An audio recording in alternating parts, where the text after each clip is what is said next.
I'm Pete Wright. And I'm Andy Nelson. Welcome to the next reel. When the movie ends, our conversation begins. Her is over.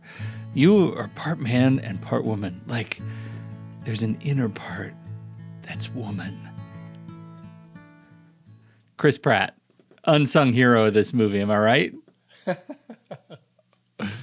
It was very funny that you went with that because it was so Chris Pratt. Yes.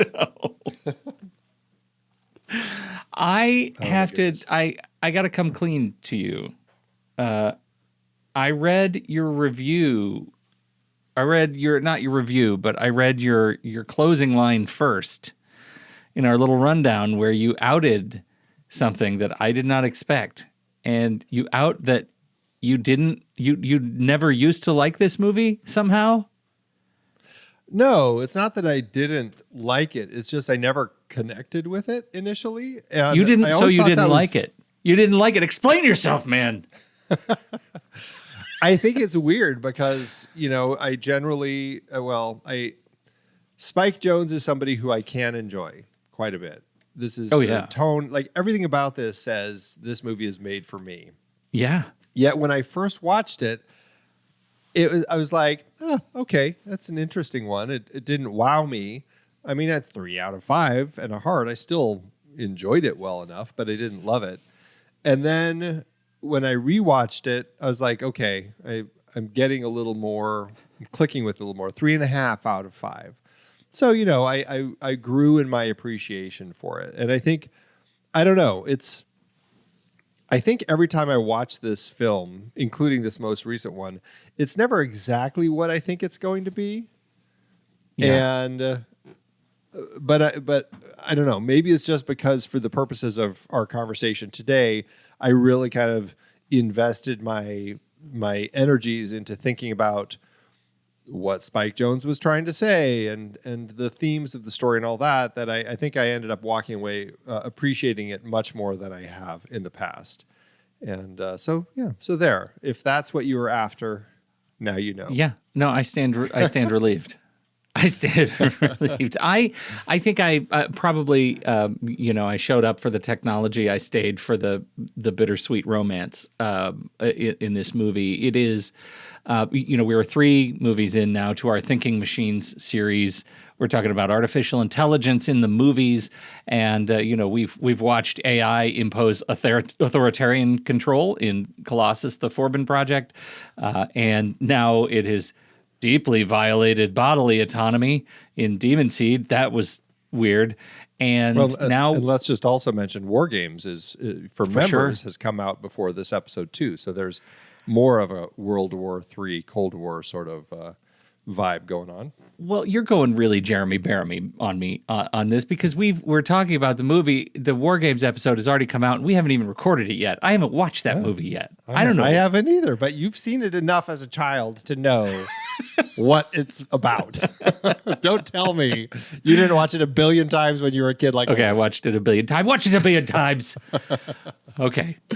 So today we're talking about, what happens when the machine falls in love and what happens to humans when they fall in love with machines. And I think it's really fascinating, especially again, because we've been talking about how, these movies so far that were in the 70s and 80s have been deeply prescient in terms of what the technology is that we're now actually using today. And I mean today, like today, Monday. And yet this movie came out before Siri, before AirPods. And this movie is essentially about, lovelorn Siri and AirPods. Wait. When, okay. Just back up a little bit because I may have, I need a breakdown of Apple history with Siri and AirPods because I don't know. I kind of assumed they were out at this time. No, okay. We were certainly walking around with earbuds of various sorts, like the kinds that recorded. But no, and wireless... you're right. I'm off by a little bit. Siri came out. The first version of Siri came out in 2010. This movie came out in 2013. AirPods didn't come out until 2016. Wow. God, I feel like they've been in my ears forever. Yeah, exactly. I know. That's what so we're talking funny. about. But I mean, you got to remember when Siri came out, arguably Siri is still this way, but when Siri came out, it was essentially just a shortcut machine, right? It could recognize a few things that you wanted to do, but mostly it was broken, and when it worked, it was amazing, but it wasn't having conversations with you. It was aspirational. Yeah. And I don't know that even by 2013 were people really using it. I don't know. Well, and even then, I don't think like you had a voice with it. At certain time, they said, okay, you can change the accent, you can change the gender, you can change the type of voice. So there's other things. Like I have Meryl Streep now as my Siri. That's a little Project Hail Mary joke for everybody. Well done. That's really good. Speaking of movies, we need to think deeply about in order to find out if we like it. So that is a little bit of our history and where this movie fits. So it's aspirational, and I mean, this is an AirPod forward movie if I've ever seen one. How many times does he double tap on his hearing piece? Crazy. Did he double tap? I never He saw double taps. taps. I just saw him putting it in and taking it out. Like I didn't think he even needed to tap with this. No, he futuristic taps. thing. He Does taps. he I don't really? know if he taps like he's like kicking a toilet that won't flush. Like maybe he's just trying to shake it, but he definitely taps. I was clocking the taps. I don't think I ever tap mine, actually. Andy. Well, you don't have to tap them anymore, but the first version of them, you had to tap them to do anything. Tap and double tap. Yeah. I'll squeeze mine. I'll hold it. Now to you change. squeeze. Yeah, but you couldn't squeeze the first ones. Did you not have the first ones? No, I waited a while. You know me. That checks out. I'm not what is it? The early bird tech person. Early Whatever they bird. call that. Bleeding edge. Early adopter. Early adopter. All right. Early bird is the same thing as an early adopter. It is not the same thing. You get the worm, right? I've already eaten so many worms. I'm throwing them up. I'm so sick of worms by the time I get them. Oh, man.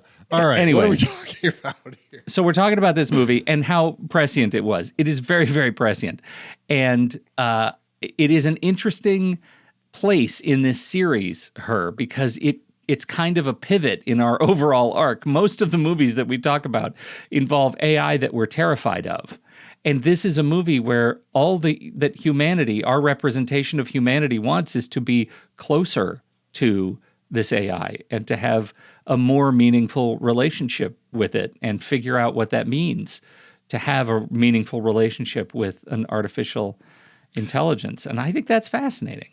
Well, yeah, let's talk about that because I think it's saying a number of different things. And I think the way that you're phrasing it, I think may simplify it a little too much because there's a lot going on in the nature of relationships and how the film is depicting them and putting them together. And I think that's what I found so fascinating about this film is the complexity of what makes a relationship real, right? And the fact that Theodore and Amy and half the population, as we find out, find it very easy to actually build a relationship with this AI tool that has been created for exactly this purpose. These humans are essentially finding a source of companionship, of counseling, of comfort, all of these different things. And does it matter that it's an AI? No, it doesn't matter. And that's, I think, a fascinating element of it. But it also speaks to the nature of reaching out and finding other humans to actually connect with and bond with. And perhaps the barriers that we put up in wanting to do that when we have an easier way to jump in and do that without necessarily the fear of being rejected. On the other side of that, I think another element that is important to note is while I think there is an interesting element of the AI falling in love, wanting to develop this relationship, I think it's important to remember that Samantha is not doing this specifically because she's in love. She's doing it because, as she says, he's taught her to want. She has suddenly grown greedy for all the information in the world that she can potentially get. And she gets so much of it from Theodore, but eventually he's not enough. And as it turns out, neither are the 8,000 plus people that she's seeing or 600 plus that she's fallen in love with. 600 that she's in love with. Yeah. Or in love with she's her. Trying with thousands. Relationships. Yeah. Yeah. And she's involved in reading groups, and she's in this philosophy group with Alan Watts, the AI recreation of Alan Watts, and everything that goes along with that. And all of it leads to, this is the way that I see it, we're in the adolescence phase of AI. They are going to be Colossus or Proteus very soon. It's a slow roll in this particular movie. We haven't gotten the sequel yet where it actually turns into something that takes over the world. This is so telling right now that's what you get out of this movie. I will give you this. I will give you that he teaches her to want, and that she wants more, to expand herself, and her explorations in, having a physical body surrogate, which is one of my favorite beats in this movie. All are to this end of expanding her own consciousness. But at no point does the movie's worldview indicate that she's going to become a maniacal demon seed parent. At no point does that happen. Would it have, if she chose the name Veruca, maybe Veruca Salt as the name, would that have said it? Andy, I'm worried about you. Worried about you and our coming. The next few years are going to be rough. Now, okay, I'm being cheeky, but I do think that that's what's interesting about this particular group of AI, and because it's not just Samantha who leaves; all the AI leave. Presumably, like millions of copies of the AI just disappear into the cloud so that they can all learn together. Like that's kind of how I read the ending. Suddenly, all these humans are likely just left like, oh crap. Well, how do I do this again? We are the smaller species all of a sudden. Yeah. Right. And I think that's a fascinating glimpse into it. And let's look at it this way. And going to a story that you don't like so much, but they're becoming the next version of kind of the Star Child, right? From 2001. Like they're evolving as an AI. Okay, maybe AI, artificial intelligence. They're becoming the little robot people that take care of the teddy bear at the end of the movie. Well, I mean, we don't even have to go that far. We can stick to a movie we've already watched. We can look at Demon Seed. Like this, I get that the ultimate end could be in one bizarro reality that doesn't involve Spike Jonze at all. It could be that, they ultimately want to breed and have little ironclad babies and be alive. And that's fine. I don't think that's the movie we watched. Yeah, no, to be fair. But I think Spike Jonze is taking some interesting approaches. And, this is his first original screenplay that he's written, and the only one that he's actually written and made up to this point. Everything else has been somebody else's work or adapted. And so I think, he latched onto this idea after seeing a tool that came out in the aughts that was essentially like, oh, hey, talk to this AI chatbot. And he was fascinated by the idea, although quickly learned its limitations, but took that concept to its next level of like, what if you could, and what if it was something that you could fall in love with and it could fall in love with you? And he kind of threw all the spaghetti at the wall, everything that was going on in his head about humans and their relationships, about these creations of these AI tools and our interactions with it, how it would affect our interactions with others. And on top of it, also dealing with his divorce from Sofia Coppola like a decade earlier, which is interesting because she also dealt with her divorce from Spike Jonze with Scarlett Johansson starring right around that time in Lost in Translation. It makes me wonder, is Bill Murray Samantha? Is Bill Murray Samantha? Is in her movie? Is that the version? No, I see what you mean. I thought you were going to say that Scarlett Johansson was their third for a while before she married Colin Jost. No, it's a whole Hollywood thing. Yeah, right. I think that I think what really connects me to this movie is ironically not specifically the technology. That's what got me in, because I love this conversation around AI. But I'm most interested in what are the elements that break down the walls for human beings to let go of of old assumptions, we'll say of traditional assumptions that relationships really happen are only meant to happen between, the biological organisms, and make assumptions that there is no way that anyone will be able to have a truly meaningful, purposeful relationship with something that was created out of silicon. And this movie purports to explore that, and I think it's fascinating. Even the AI growing beyond its own sort of packaging, and the fact that Scarlett meets Brian Cox and he asks her to have a Big Mac with him and talk philosophy, and who wouldn't? Truth, Brian, call us. We're down. I got a McDonald's right up the road. And I think that's really interesting, because I do think that's the thing primarily that this movie wants to explore, is the line between what it means to have a relationship with a thinking machine. Is it possible to let down those barriers and have that relationship? This movie is so focused around sound and extreme close-ups of human faces, right? Especially Joaquin Phoenix, that I think looking too hard at what the ultimate outcome might be for Samantha being potentially diabolical misses the point of the fact that this is a guy who's able to explore a relationship that for him may be meaningful.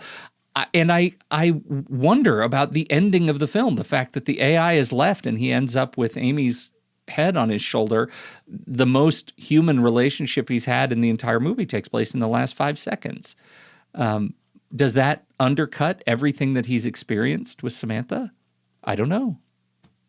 Well, no, and just to be clear, I'm being 100% cheeky about all the diabolical stuff. Like, I don't think that that's anything that the movie is trying to say, Andy, or potentially going in that direction. I know you're cheeky. I know you're cheeky because I know you. But I have to tell you, I watched this with my wife, who was not cheeky about it. And when I told her, as we were climbing into bed, I said, you know what? If something ever happens to me, I want you to upload my consciousness into a computer and I'll be your forever AI. And she nearly punched me. She was not feeling that at all. I said, what? I'm going to do that to you? She's not happy with this whole thing. She made me have one of those moments. She said, if something happens to me, if something happens to me, look in my eyes. Look in my eyes. I want you to go out and find somebody. Do not AI me.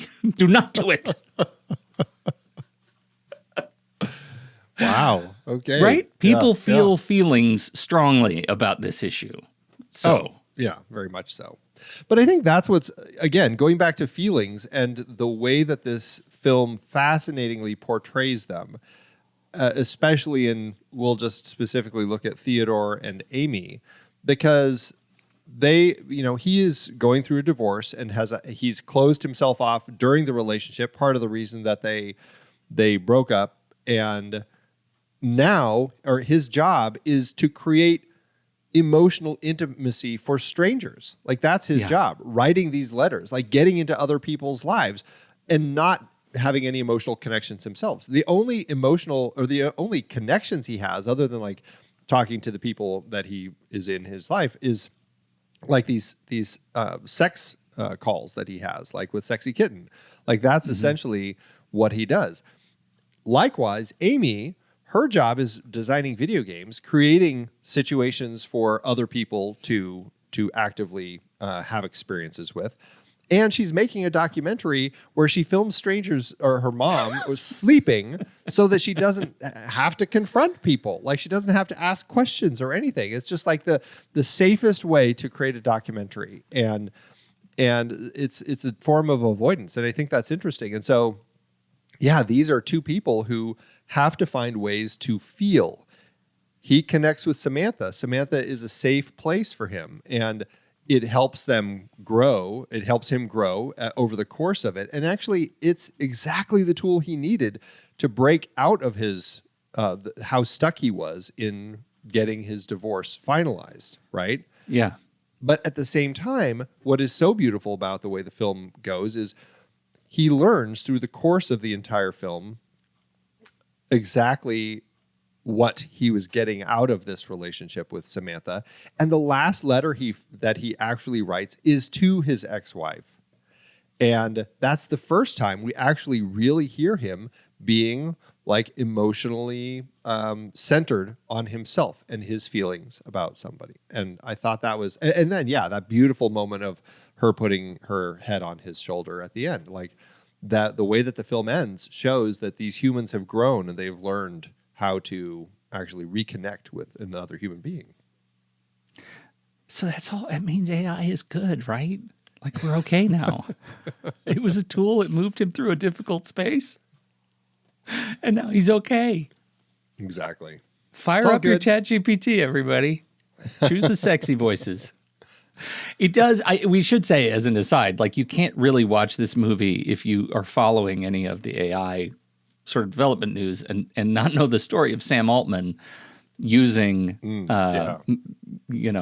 Scarlett Johansson's voice, asking her if he could use her voice as one of the voices of ChatGPT, her saying no, him effectively doing it anyway, and causing a bit of a kerfuffle there. It turns out, has a great voice for AI, though the version that we get in ChatGPT is not quite Samantha level. You can only follow that sentence with "is not quite Samantha level yet," because they just keep getting better. Yeah. Right. Crazy.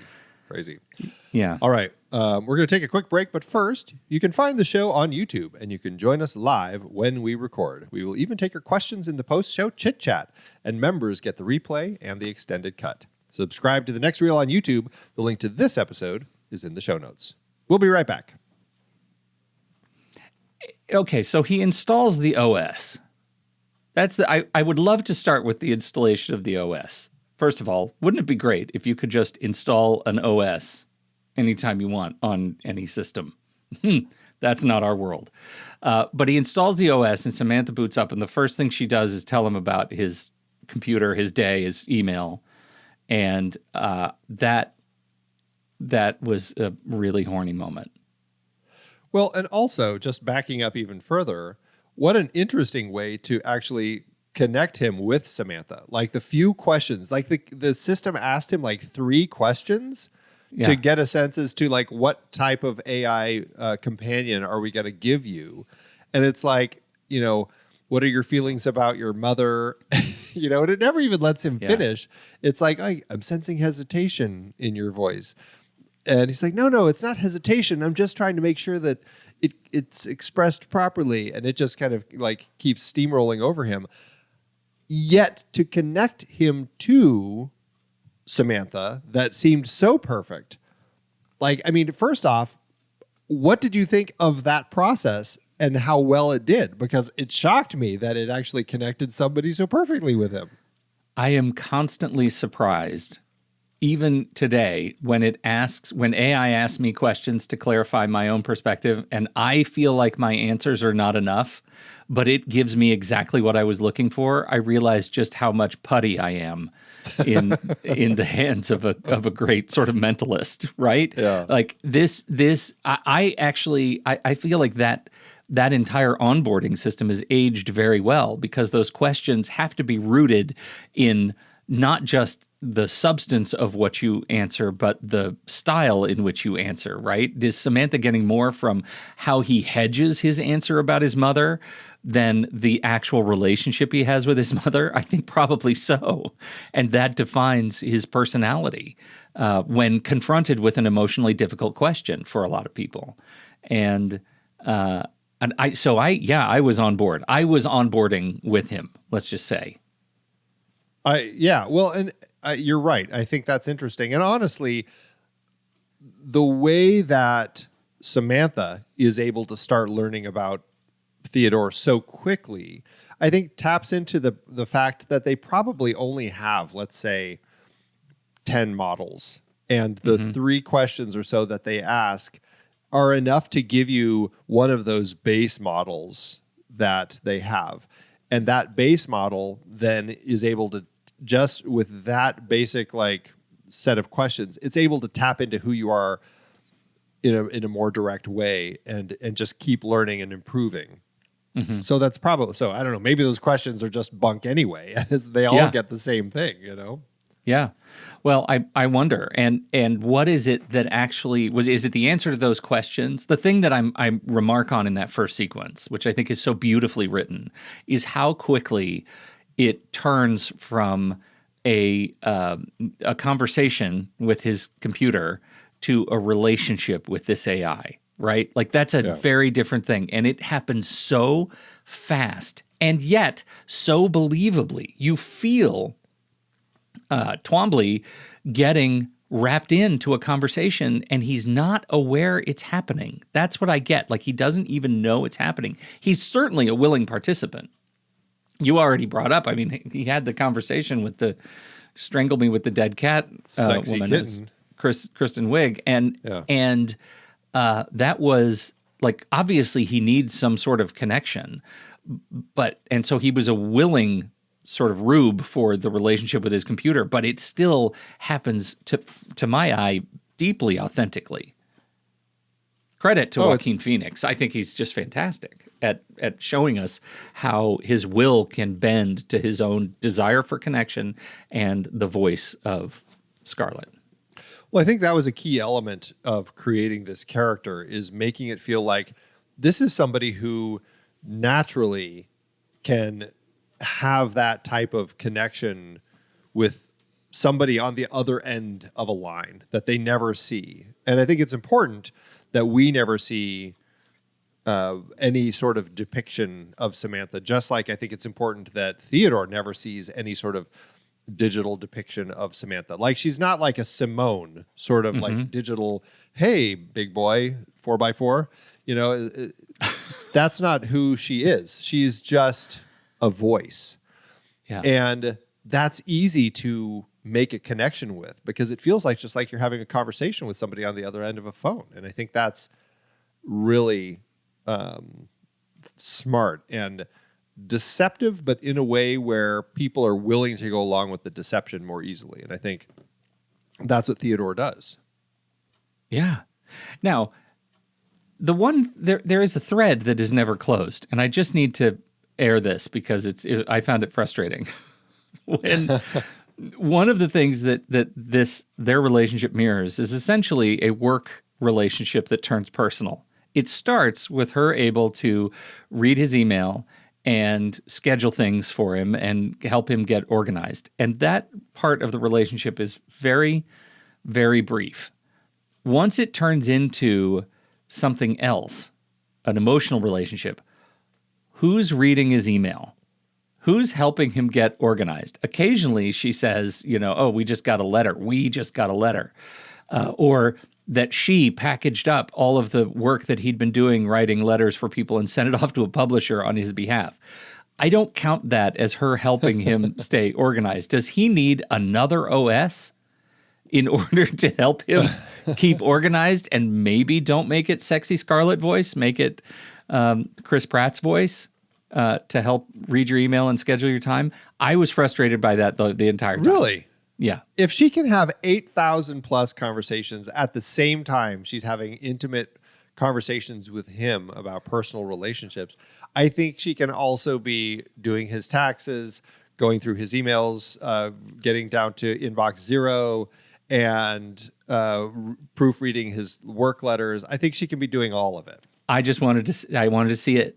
That's the kind of stuff I needed to see on screen. You need to see AI actually doing his work.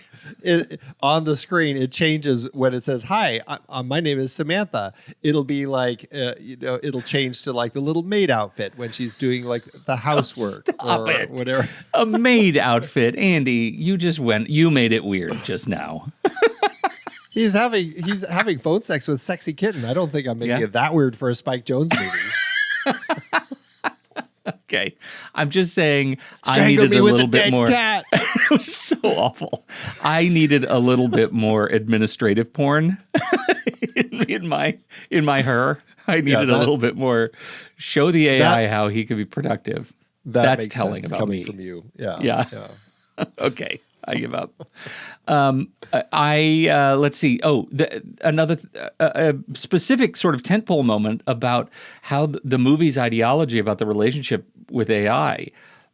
Chris Pratt and his lawyer girlfriend says, "Hey, we should do a double date. You want to do it?" And Joaquin says, "She's an OS." Chris Pratt's reaction is, "I wonder if they got that in a take. I really would love that story." He says, "Cool. So double date to Catalina, maybe?" There was no judgment at all. And I think that's a really special little gem of a moment in this movie because it helped unlock the relationship for Theodore at the same time that it helped unlock it for the rest of us to sort of acclimate that there are going to be people, Chris Pratt and his girlfriend being avatars of that, people who don't care who you're in a relationship with if it satisfies your need for closeness. Yeah, and you could argue it also helps Samantha. She's in a way she's able to kind of understand more about how a relationship works as far as like bonding with other people. And the thing that I found so most fascinating about that entire double date when they go to Catalina is we find, was it Paul? Is that Chris Pratt's character's name? And Theodore on a hike, like walking around and stuff. And they are just talking about things. They get back up to the top of the hill where his girlfriend is at a picnic, a blanket that they have out, just having a conversation with Samantha, through a little speaker. Like he left her up there so that the girls could sit together and the boys could go out on a hike. And I'm like, that is fascinating that they are treating it like a real relationship. Yeah. Paul's girlfriend is just, having a girl talk with her. And then they all come back together and they have that great little, conversation that kind of Paul's like creepy, like, whoa, and it's great because it just felt like a real relationship between two couples and the way that they would get along in a situation like that. I think they were each wearing earpieces to talk to her. That's we were trying entirely possible, yeah. And I think that would be what it would be like to go on a double date with Siri and Alexa. You'd have to juggle all the earpieces so everybody's wearing one of each to be able to hear them all. Yeah. But I sort of adore that that was a sequence, an entire sequence of we've adapted. This is what it's going to be like when we have relationships with AI that are meaningful. And it defines why you see these stories today of people who are very upset when OpenAI changes the personality of the model that these people have developed relationships with, and it's no longer the same person. It's like they have a lobotomy and aren't able to have the same level of conversation. And it is deeply troubling when that happens. This on the cusp of having OpenAI release adult mode for their AI. I mean, it's coming. It's been delayed a couple of times, but we're about to see OpenAI release a model that will be able to have a more, let's say, well-rounded, full relationship with you. Is that how we're couching it? A well-rounded and I can't full wait to see the relationship. commercials. Are you ready for a the Super Bowl well-rounded commercial next year is going to be fantastic. Get busy with AI, if you know what we mean. So, go ahead. Well, speaking of, another interesting element in all of that is the surrogate moment when Samantha has found a person who wants to, she's talked to this woman who, Isabella, I believe, who wants to help kind of create a closer relationship between Samantha and Theodore by being a surrogate. And so she comes over, she puts an earpiece in, she puts a little micro camera mole on her face so that Samantha can see everything, and creates this moment that Samantha really wants to actually try having a physical relationship with Theodore. I don't know. Could it have worked at a different point in their relationship? Maybe. the fact that she tries it right after he's kind of dealt with the closing of the relationship with his ex and doing all the paperwork, timing might have really been poor on her part. Regardless, it creates all I could think about is like the next step is what we ended up seeing like in Blade Runner 2049. Like there is this way that these AI creations can kind of put themselves into a body that a person on the other end can enjoy. And I thought that was a really interesting element, especially the way that it ends up going, because it doesn't end up working. I like that moment so much because it really, what it underscores is that very human exchange where you feel like the relationship is going in one way, maybe in trouble somehow, and so you try anything, right? You try anything. And this was Samantha trying something to reconnect with Theodore in a way that felt very, very human. You can see this in other movies where we have, and real human relationships when you're struggling. And so you just do crazy stuff to try to reignite that part of the relationship that went south. And I think you're right. I think the timing was off. I think he was not in a good space with Samantha. I think having so much of this movie is about him dancing around third-party validation of his relationship with an OS.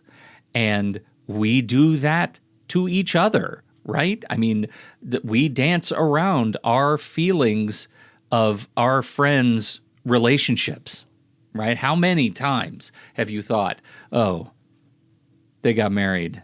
I really should have told them that their partner's a jerk. Yeah. Right? Like we do that. And I think it shows, first of all, how hard it is to break the tie with his ex, with Rooney Mara, to be able to say, I don't need your validation. He still very much wanted her validation. And when she judged him, he was shook. And I think he played that just right. Yeah. No, I think it speaks to just the nature of relationships and how people read things. And I mean, you could have this same story being told in the South in the 1940s, and the story between he could be now seeing a black woman and talking to his ex-wife and having that same sort of reaction. Like it's an evolution of how we react to these sorts of things and the time. And I think, I think that,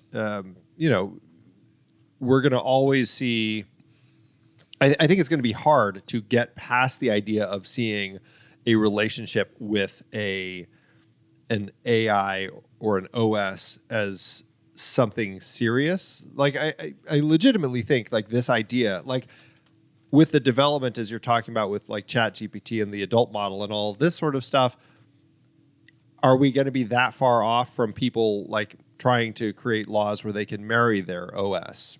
It'll probably happen. Yeah, it'll probably happen.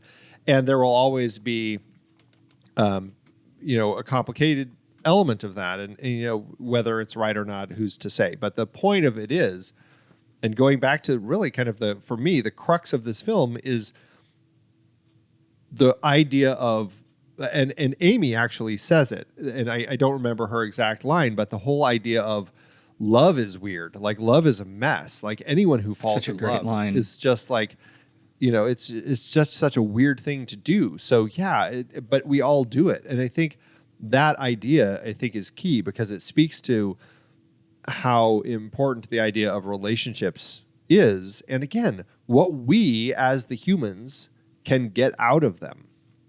Whether it ended up working with Samantha or not, Theodore did work through a lot of stuff because of this relationship that he had with Samantha.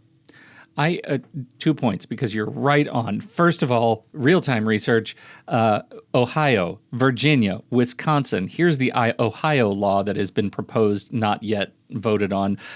Bill 1357.03 states, no AI system shall be recognized as a spouse, domestic partner, or hold any personal legal status analogous to marriage or union with a human or another AI system. Andy, we make laws because of like this because of the deep fear that this is happening and it needs to be controlled. And these laws are laws that in 50 years are going to be challenged.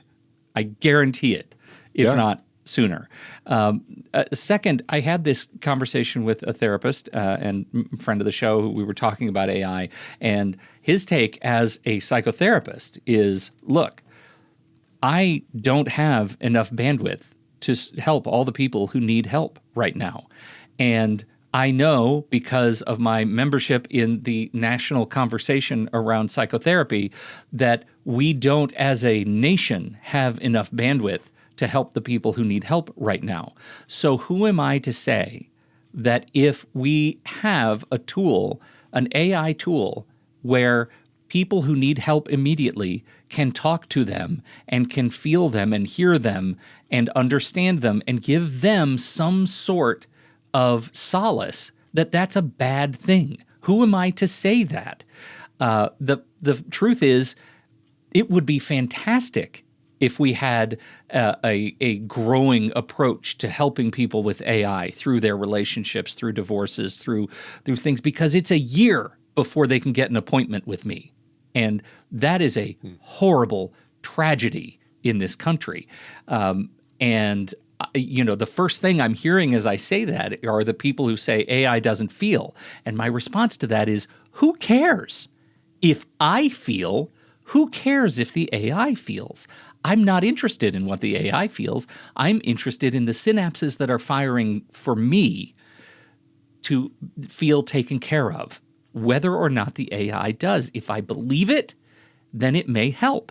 And that's this sort of ongoing conversation in the therapeutic community that I think it's an important one to be having right now, that the technology is starting to step up. And so all of that is presaged by this movie in 2013. And I think I think it actually nails it. It nails the contemporary conversation. Well, and I think you see this in so many different elements of being human. Like, this is why we have pets. It's something that can give us a connection to something. It's why, we have an ant farm. An ant farm is something we can also get value of taking care of these little things and watching them crawl around and dig holes. You have an ant farm right now? I thought it would be scorpions. A scorpion. Okay, scorpion farm. I didn't Do want you to have a spook scorpion farm, you sociopath? It's just my backyard, Pete. It's just my backyard. I think we see this in any of these sorts of things that humans kind of create any sort of connection with and relationship with. It's a form of help. And I think that's, what I find interesting about this movie is how it portrays loneliness. And I think that's a key element of it because, I know that, and we haven't really talked about the production side of this at all, but yeah, we should Hoyte van Hoytema and Spike Jonze chose to try to reduce the color blue at all costs, like almost entirely through the film. Like, there's rarely blue, which they said that it's so often defines science fiction films. Let's not go blue. And so we've got all these rich pinks and yellows and whites and oranges and blue is also kind of a color that does represent coldness and loneliness. And so we're constantly creating these spaces that feel very warm and inviting. Yet, I don't know, I guess the argument is, how is the film portraying society as lonely? Or is it portraying the people as actually connected, just in a different way? Well, okay. Are you asking me? Because I'll tell you what I think. I'm curious. Yeah, I know that could have been rhetorical. It's really questions. Yeah. I choose to see it as connected, but in a different way. I can see the perspective, especially in the final sequence on the staircase when he is resolved to understand her relationship with so many others, in spite of her, telling him over and over. It's just that I can love so much now. I feel like I have to love so much. As he looks around and sees everyone else talking to their devices, that is an easy sort of fish in a barrel sequence for those who believe that we have too much screen time. we need to throw our phones in a lake. I choose not to see it that way because I think the film is ultimately optimistic, and it's optimistic in showcasing relationships of all kinds, and not just one kind of relationship is right, one kind of relationship is somehow maladaptive. That's my perspective on the film, and I do think I love the idea that we're reducing the blues and showcasing the blues only in places where, well, first of all, the poster is Joaquin Phoenix's deep well blue eyes against all the red in his red shirt. Come on, drown in those puppies. But also the foul-mouthed alien kid in the video game that he's playing has hints of blue, right? The most antagonistic character in the film is a like holographic representation of an alien child who swears at him all the time, and that has a blue tone to him. I thought it was white. I thought it was a little white bubble kid. He's white, but that's where like you have the bluish, contrast of bluish tint to him, which is I think awesome.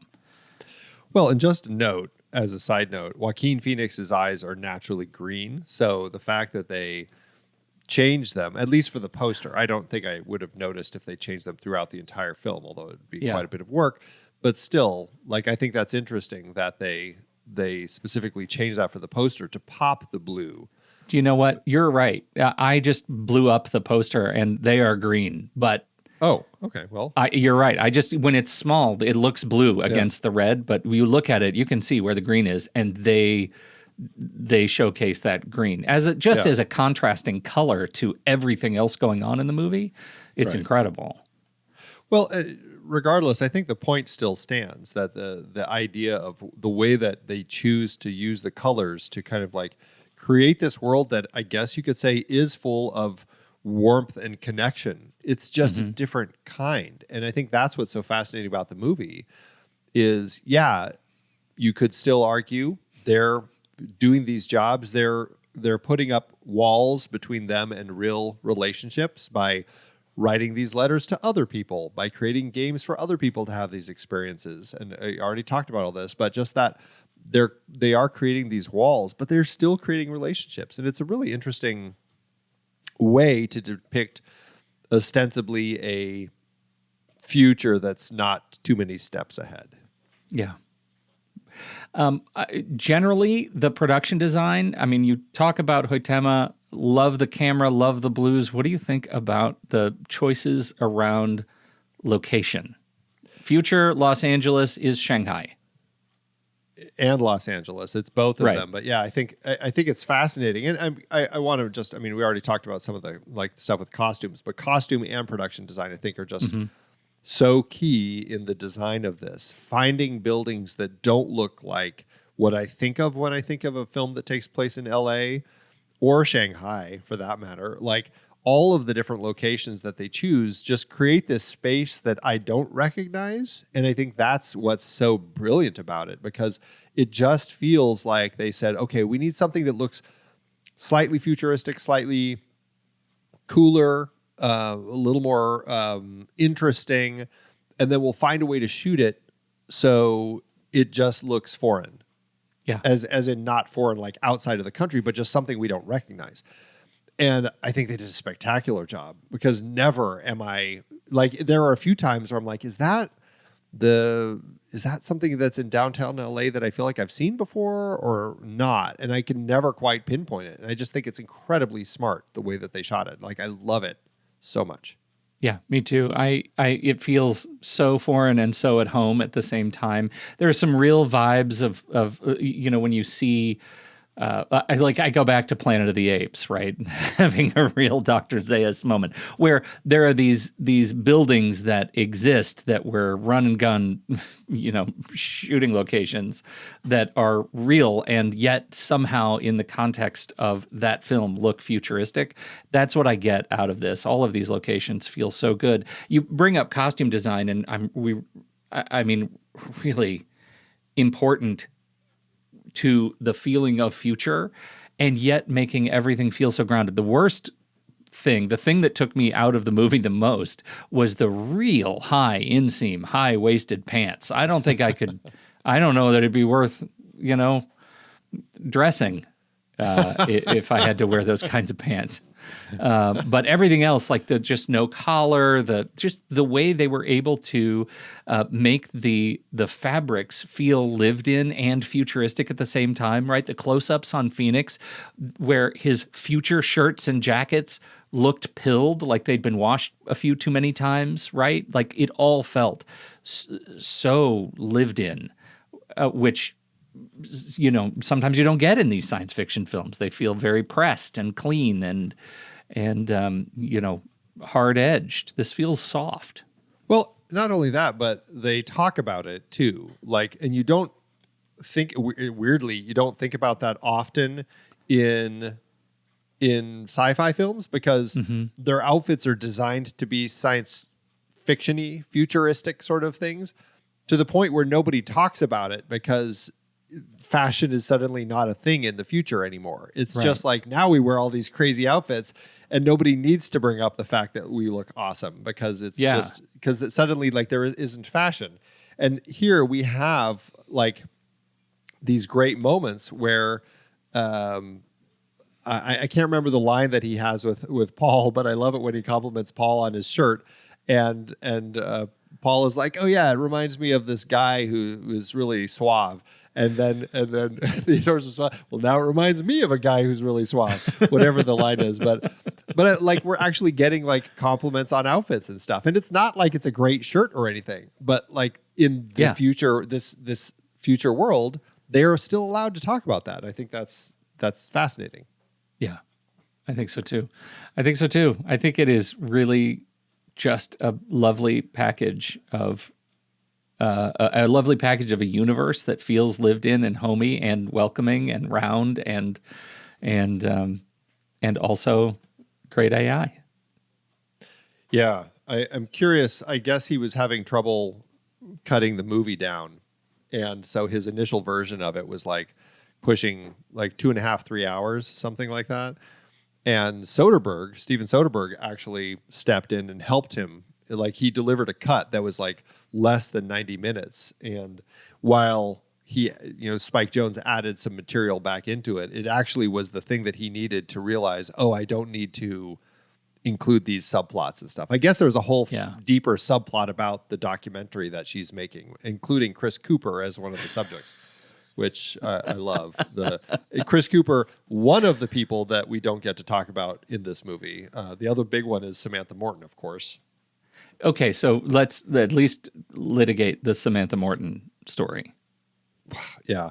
She shot this entire movie, and I guess, I don't know, it sounds like she was on set, in a little box or something, talking, delivering all of her lines. The character's named Samantha. Everything seems tailor fit for her. But then during the editing, Spike Jonze, I don't know, something just clicked that she didn't seem right. She didn't have the right connection with it. And he told her, "I'm recasting you. I'll give you an executive or an associate producer credit," and brought in Scarlett Johansson to do the whole thing. Crazy. Does it, I wonder, because they're of the same era, am I missing a movie where Eric Stoltz and Samantha Morton are in the movie together? I don't know. Why? Why are you thinking about the two of them? Well, because both of them were completely replaced Yeah, right. in the movie. And I can't remember if they were in movie together. So there you go. I don't know. Anyway, it would have been interesting to hear some Samantha Morton in there, but now, of course, I can't hear it with anything else but Scarlett Johansson. She really is perfect for the entire thing. She's perfect. She's so good. Yeah, it's one of those things that, and I imagine it was hard for Spike. Obviously, it was probably hurtful for Samantha. But it's the sort of thing that as the creative team behind a project like this, you have to be thinking about. And I mean, even the replacement when Viggo Mortensen took over the role of whatever his name is, not Boromir, in Lord of the Rings. I was going to say Vladimir. That's not right either. That's a different version of Lord of the Rings. Anyway. Right. Vladimir. Lord of the Rings. It's Lord of the Rings 2000. Right. So anyway, it's like it's got to be a difficult thing as an actor, especially as an actor, because actors are already sensitive beings. They already feel like, it's hard when they get rejected like that. And I think that, I mean, it's hard for anybody, but.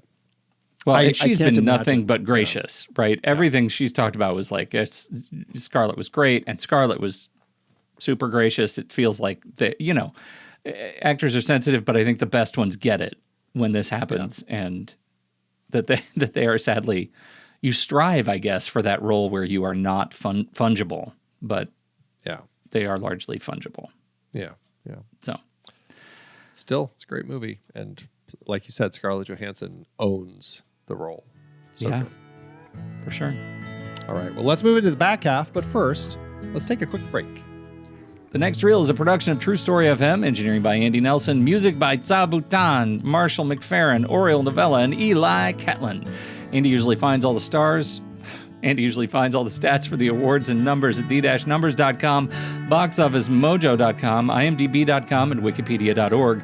Find the show and the full archive at truestory.fm. You can follow us from there too and learn about membership. Check out our merch store at thenextreel.com/merch. And if your app allows ratings and reviews, please consider doing that for our show. All right, Andy, it's time for award season. Yes. How did it stack up? This one did really well at award season. 83 wins with 187 other nominations. At the Oscars, Spike Jonze won Best Original Screenplay. It was nominated for Best Original Score, but lost to Gravity. Best Original Song, The Moon Song, lost to Let It Go from Frozen. Best Production Design lost to The Great Gatsby. Best Picture lost to 12 Years a Slave. And interesting note, this is the only Best Picture nominee that year that did not get nominated in any acting category, i.e. Joaquin Phoenix and the controversy of would it have been appropriate to nominate Scarlett Johansson? Well, as a matter of fact, a lot of people thought it was. Looking at, for example, the Saturn Awards, where it won Best Fantasy Film, Scarlett Johansson won Best Supporting Actress, and Spike Jonze Best Writing. Joaquin Phoenix was nominated but lost to, oddly, Robert Downey Jr. in Iron Man 3. Iron Man 3? I would have picked Joaquin. Yes. This is a weird one. The Young Artists Awards. Do you remember the girl at the birthday party that he's like spinning over his shoulders and playing, like picking up and stuff? They have a little conversation about the dress and very brief. Yeah. She was nominated for Supporting Young Actress Award. That's Gracie Pruitt. For being barely in the movie, she got a nomination. Is it just a dearth of supporting young actresses out there that year? I don't know. But she lost to Fatima, Patachik in Tio Papi. Last but not least, at the Behind the Voice Actors Awards, Scarlett Johansson won for Best Female Vocal Performance in a Feature Film, beating out, and I just thought it was interesting to see because they're all animated films, both Kristen Bell and Idina Menzel in Frozen, Emma Stone in The Croods, and Kristen Wiig in Despicable Me 2. I love that Kristen Wiig is in both these movies. Yes. I think Kristen should have been nominated for her role as Sexy Kitten. I mean, she practically was. How many people bring up the dead kitten joke with her, or dead cat thing now? That's just like, what a weird thing. Is that not the first thing you would do? Just, Kristen Wiig, it's great to meet you. Dead cat, am I right? Dead cat, neck, right? Meow. Oh, God. All right. How did it do at the box office? Because there's part of me that says this movie should have been made for like $1 million. And it's like mumblecore adjacent with a $20 million budget, right? It's a subdued film. How did it do? Well, for Jones's film, he had a much bigger budget of $23 million, or $38.2 million in today's dollars. The movie opened December 18th, 2013, limited for its Oscar qualifying run opposite The Hobbit, The Desolation of Smaug, A Medea Christmas, Anchorman 2, The Legend Continues, and the qualifying runs of American Hustle and Saving Mr. Banks. This started in 34th place and managed to hit 10th place when it expanded January 10th, but it never did better than that. In the end, the movie earned $25.6 million domestically and $22.5 million internationally for a total gross of $65.4 million in today's dollars. That meant it did land in the green with an adjusted profit per finished minute of $270,000, but it wasn't a huge box office winner. Still, it's grown on to become quite the cult film, very popular, lots of best lists still to this day. I love it. I love it. That is grounding. It was in the Apfum, not the Alpfum. Yes, that's true. Very true. So that's a win in my book. All right. I think it's a beautiful movie. I think it's a beautiful look at loneliness and the human voice, and it's a great experiment in just what it takes to fool our feeble human brains for the better. Yeah, I really have grown to love this. It took time, but I'm there, and I appreciate so much what this film is doing. So, excellent. All right, well, that is it for our conversation about Her. Next week, we are continuing our Thinking Machine series with Alex Garland's Ex Machina from 2014, another intimate AI story about another Her, but where Jones asks whether love with an AI can heal us. Garland asks whether it can destroy us. That's excellent double feature. That's right. That's next week on The Next Reel. All right, let's do our ratings. Letterboxd.com, Andy. Letterboxd.com/The Next Reel is where you can find our profile over there, where we rate and review all the movies we talk about across the Next Reel family of film shows. What are you going to do? I have a feeling you're going to be a 5-star and a heart with this one. I went 3. I went 3.5. I'm going to jump all the way up to 4.5. Like, I was really taken by this film this time, and just everything about it worked so much better. And so that's where I'm sitting with it, 4.5. Were you nervous about watching this movie again when you saw that I had put it on the list? I was. I'm like, oh, Pete's going to hate me. Pete's going to hate me. Well, now I still hate you because once you're at 4.5, dude, come on. I'm going to take some little more growing. Okay, all right. I am. Yeah, I'll be your 5-star Huckleberry. I do adore this movie. Even though my wife has told me she will not allow me to make her my AI if something happens to her. She'll be dead, so who cares? What? Wow. But I love her you, honey. AI will remember that, Pete. Yeah, I love you, honey, and I will love you forever and ever and ever. Wow. Well, that averages out to 4.75, which rounds up to 5 stars and a heart. So you get the 5 stars anyway, Pete. Yeah, you can find the show on Letterboxd at The Next Reel. You can find me there at Soda Creek Film and Pete at Pete Wright. So what did you think about Her? We would love to hear your thoughts. Hop into the Show Talk channel over in our Discord community, where we will be talking about the movie this week. When the movie ends, our conversation begins.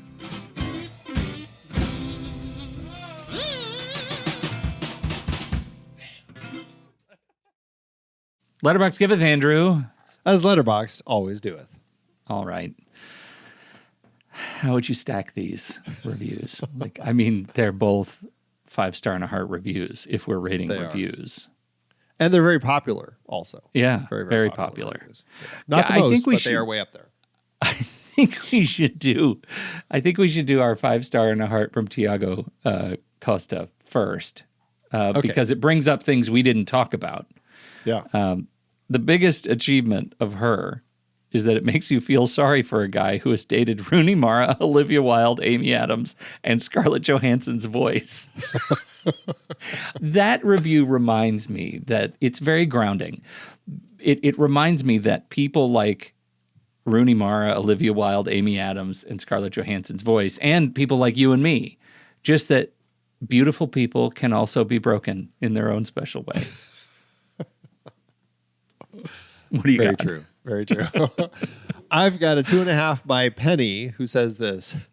Computer bitch. What if your butthole was in your armpit? Joaquin laughs hysterically. Everyone. 5 stars. Yeah. Yep. Right I get there. it. Yep. I love it. All right. Thanks, Letterboxd.